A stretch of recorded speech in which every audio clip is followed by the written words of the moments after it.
고려 경종은 본인이 경솔했지만 조선 경종은 아버지인 숙종이 경솔했습니다.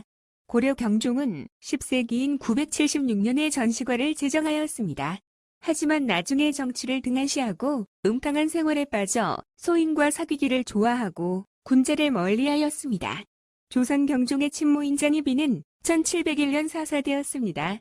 경종은 이때부터 질환이 있었으며 1720년 즉위하고도 고자라는 소문이 돌고 정치상으로 가진 순환과 곤욕을 겪었으며 재위 4년 동안 당쟁이 절정을 이른 가운데 신병과 당쟁의 와중에서 불운한 일생을 마쳤습니다. 이처럼 고려 경종은 본인이 경솔했지만 조선 경종은 아버지인 숙종이 경솔했습니다. 예, 그렇습니다. 고려 경종은 본인이 경솔했지만 조선 경종은 아버지인 숙종이 경솔했습니다. 고려의 제후대왕으로 975년부터 981년까지 집권한 고려 경종은 976년 전시과를 제정했으나 나중에 정치를 등한시하고 음탕한 생활에 빠져 소인과 사귀기를 좋아하고 군자를 멀리하였습니다. 1701년 사사된 장희빈의 아들인 경종은 1720년 즉위하고도 고자라는 소문이 돌고 정치상으로 갖은 순환과 곤욕을 겪었으며 재위 4년 동안 당쟁이 절정을 이룬 가운데 신병과 당쟁의 와중에서 불운한 일생을 마쳤습니다. 이처럼 고려 경종은 본인이 경솔했지만 조선 경종은 아버지인 숙종이 경솔했습니다. 고려 경종은 본인이 경솔했지만 조선 경종은 아버지인 숙종이 경솔했습니다. 광종의 장남으로 태어난 경종은 고려의 제5대 왕으로 975년에서 981년까지 집권했습니다. 즉위하자 경종은 사면령을 내리고 광종대에 억울하게 죽은 자의 자손에 복수하는 것을 허락하였습니다. 그러자 사륙전이 일어나고 집정을 맡은 왕선이 태조의 아들인 천안부안군을 죽이는 일이 일어났습니다. 이에 경종은 왕선을 그양 보내고 복수법을 금지시켰습니다. 고려 경종은 976년에 전시과를 제정하였습니다.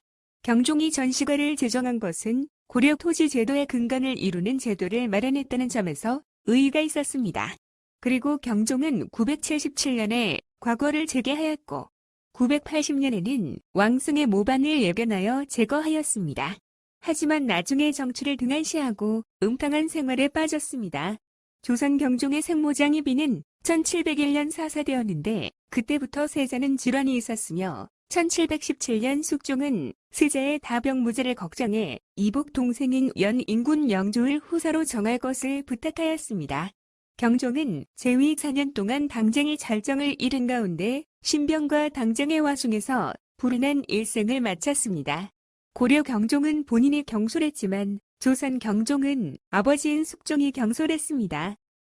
예, 그렇습니다. 고려 경종은 본인이 경솔했지만 조선 경종은 아버지인 숙종이 경솔했습니다. 고려 경종은 976년에 전시과를 제정하였는데 경종의 전시과는 고려 토지제도의 근간을 이루는 제도가 되었습니다. 그리고 경종은 977년에 과거를 재개하였습니다. 또한 980년에는 왕승의 모반을 예견하여 제거하였습니다. 하지만 뒤에 정치를 등한시하고 음탕한 생활에 빠져 소인과 사귀기를 좋아하고 군자를 멀리하였습니다. 숙종의 아들로 태어나 1720년에서 1724년까지 집권한 조선 경종의 어머니는 희빈 장씨인 장희빈이었습니다. 1689년 원자로 정호되자 노론인 영수 송시열이 상조론을 주장하다가 사사되고 있는 왕후 민비가 패출되었습니다. 그리고 다음 해인 1690년에 세자로 책봉되고 생모 희빈 장씨는 왕비로 책봉되었습니다.